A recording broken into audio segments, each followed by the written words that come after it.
Olá pessoal, agora nesse vídeo nós vamos ver o ativo não circulante na análise horizontal. A gente aqui agora no ativo não circulante, tá?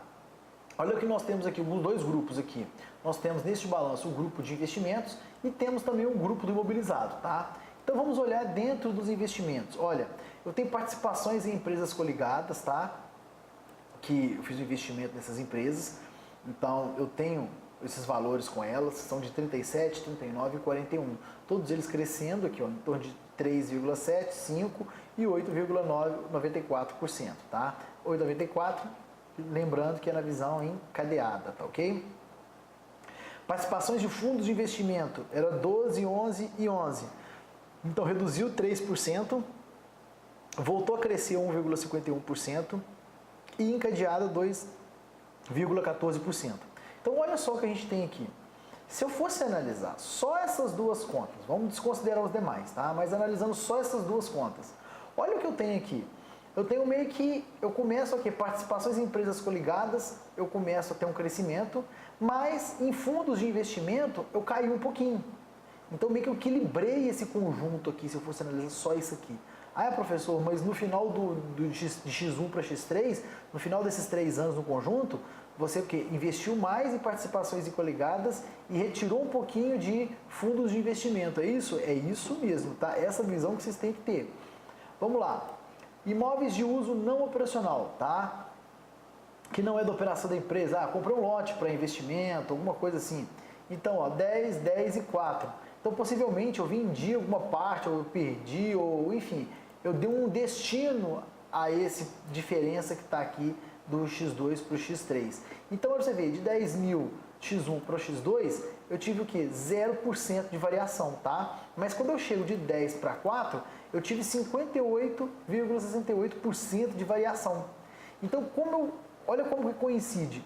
De 10 para 4, né? Eu tive 58.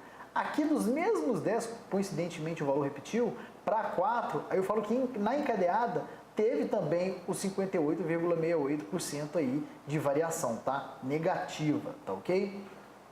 Outros valores, a gente nem vai focar muito, mas era de 1.500 para 1.800, sei lá, teve um crescimento de 15, depois chegou em zero, ou seja, perdeu 100% daquele valor, tá? Não tem mais valores. Os provisionamentos, olha só, para perdas nos investimentos, eles aumentaram.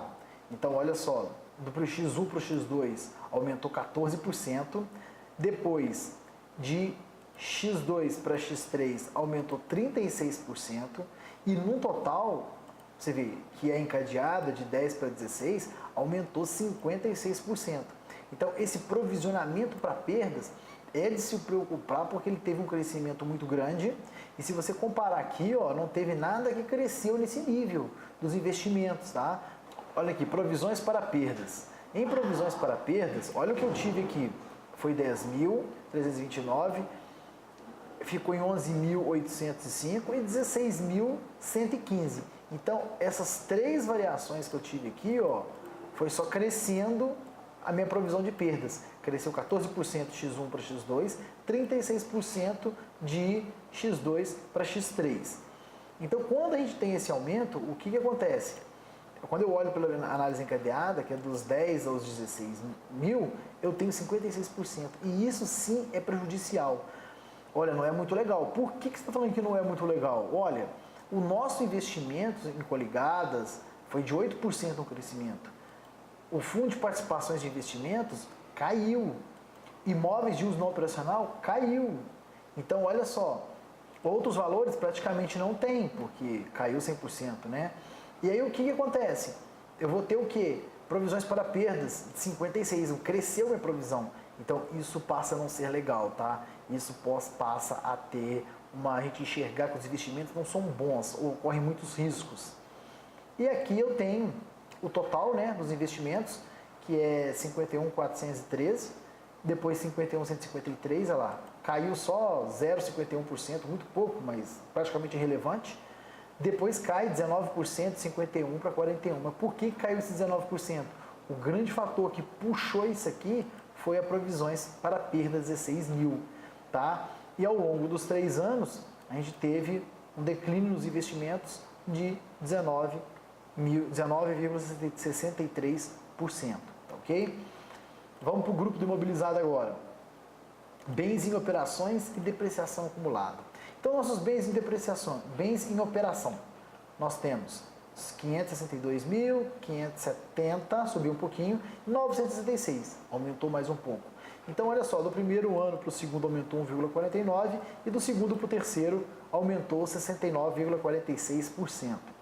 E eu tenho uma visão encadeada do X1 para o X3, que foi de 71% de aumento. Então, bacana. Vamos analisar agora a depreciação. Olha, era 148, 188 e 359. Então, no primeiro ano, do primeiro para o segundo, foi 27,17%, tá? Que teve essa variação positiva, então cresceu a minha depreciação. Depois, do X2 para o X3, cresceu 90%, a depreciação cresceu bastante. E no final, a gente olha de análise X1 para X3, eu tenho 142% de crescimento em depreciação. Ou seja, os meus ativos estão perdendo valor, capacidade de produção, tá? São bens em operações. E isso é muito prejudicial. A gente tem que depreciar o bem? Tem. Mas a gente tem que repor ele também, repor a capacidade produtiva, tá? Então, assim, são observações que nós ponderamos, que nós devemos sempre estar olhando, sempre estar instigando, às vezes, o porquê que é isso, tá? Vocês estão começando a ver notas explicativas aí das empresas, dá uma olhadinha, às vezes encontra o porquê que teve esse aumento grande aqui do X1 do X2 para o X3, que ele é o que mais impactou aqui, tá ok? Apesar de ter aumentado as compras aqui do imobilizado, dos bens, aumentou, mas olha para você ver, a depreciação também aumentou. Então, olha, de 71 para 192 não é muito legal, tá? A gente deveria ter pelo menos na mesma proporção, alguma coisa assim. É só ideias que nós devemos ter, tá?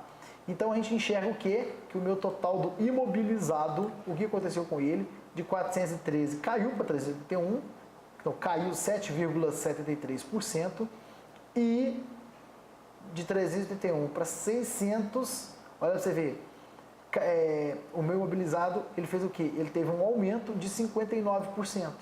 Então, olha só, imobilizado sem a depreciação, de X2 para X3, cresceu 69%. E quando chega o total dele, considerando a depreciação de X2 para X3, cresceu 59%, quase 10% a menos. Esse 10% a menos, em relação ao bens em operação, ele quer dizer o quê? Que esses 90% que cresceu aqui, que roubou esses 10% aqui do imobilizado, ou seja, perdeu a capacidade de produção, né? Então nós temos o total do não circulante, X1 para o X2 ele caiu 6,93%, de X2 para X3 ele caiu também, não, aumentou, desculpa, ele aumentou de 432 para 648, então ele cresce 49% e ao longo dos 3 anos ele passa para 39,49% de crescimento, tá? Ele possui esse crescimento de 39%, quase 40%. Bom que a empresa está renovando o seu imobilizado e está andando para frente, né? E se a gente for analisar aqui em cima, aqui, olha para você ver, os nossos investimentos, por que eu falei imobilizado? Os nossos investimentos, ele caiu, de modo geral, 19,63%. O imobilizado, ele cresceu o quê? 46%. Então, o que puxou o crescimento do ativo não circulante foi o imobilizado. Olha o que puxou, tá ok? Analisando o valor do ativo total, de 3.300 foi para 3.900, 472. A gente fala aqui o que? Os bens direitos dos empresários, eles estão aqui da empresa, eles estão se valorizando, eles estão crescendo, tá? Então aqui nós tivemos um crescimento de 19%, depois nós tivemos outro crescimento de 5,01%, que no total dos 3 anos, ou seja, de X1 a X3, eu tive um crescimento de 24,96%.